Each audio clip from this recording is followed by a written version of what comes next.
Hello बच्चों, let's see this question. The question says read the following extract and answer the questions that follow in one or two lines each. Question में हमसे ये बोला जा रहा है कि नीचे दिए गए एक्सट्रैक्ट को पढ़ें और उसके क्वेश्चन को आंसर करें 1 से 2 लाइन में.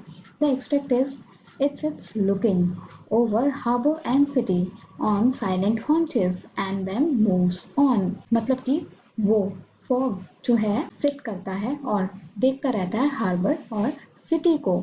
साइलेंट हॉन्चेस मतलब एकदम शांति से आकर अपने घुटनों के बल बैठ जाना और फिर उठकर कहीं और चले जाना. Here the key concept is the fog comes and goes silently.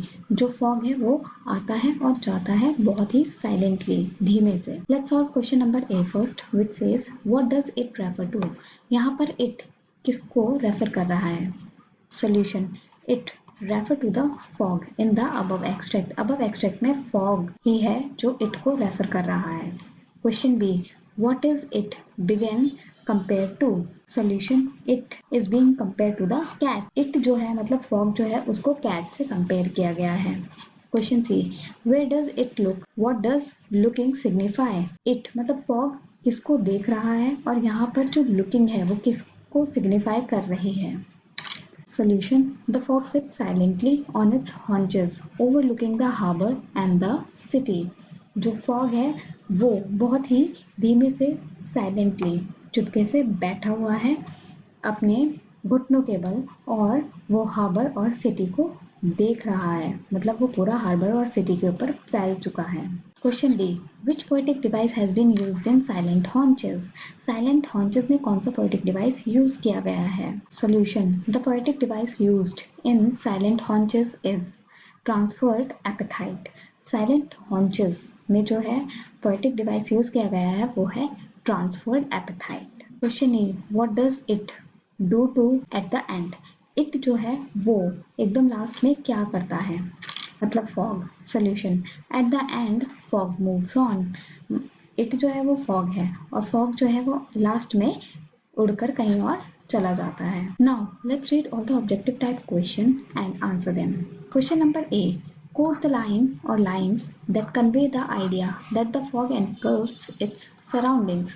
मतलब कि वो लाइंस बताइए जो ये कन्वे करती हैं कि जो फॉग है वो अपनी सराउंडिंग्स को एनगल्फ कर गया है मतलब खा गया है. Solution the line is it engulfs everything and looks over the harbour and city. मतलब कि जो फॉग है वो पूरे में फैल चुका है और अब वो हार्बर और सिटी को घूरकर देख रहा है. Question B A literary device used in the extract is dash as one line runs on to the another without a punctuation mark. तो यहाँ पर इस एक्सट्रैक्ट में जो लिटररी डिवाइस यूज हुआ है उसमें क्या है कि एक लाइन जो है वो दूसरे लाइन पर चल रही है बिना किसी पंक्चुएशन मार्क के, तो उसको हम कहते हैं enjambment. Question number C code the expression that conveys the meaning the fog lifts और क्लियर्स इज. तो यहाँ पर हमें वो एक्सप्रेशन बताना है एक्सट्रैक्ट में से जो ये कन्वे करता है कि जो फॉग है अब वो हट गया है या क्लियर हो गया है. Solution to this question is on silent haunches and then moves on. Question D the poetic device used in the third line is. Third line है ऑन साइलेंट हॉन्चेस.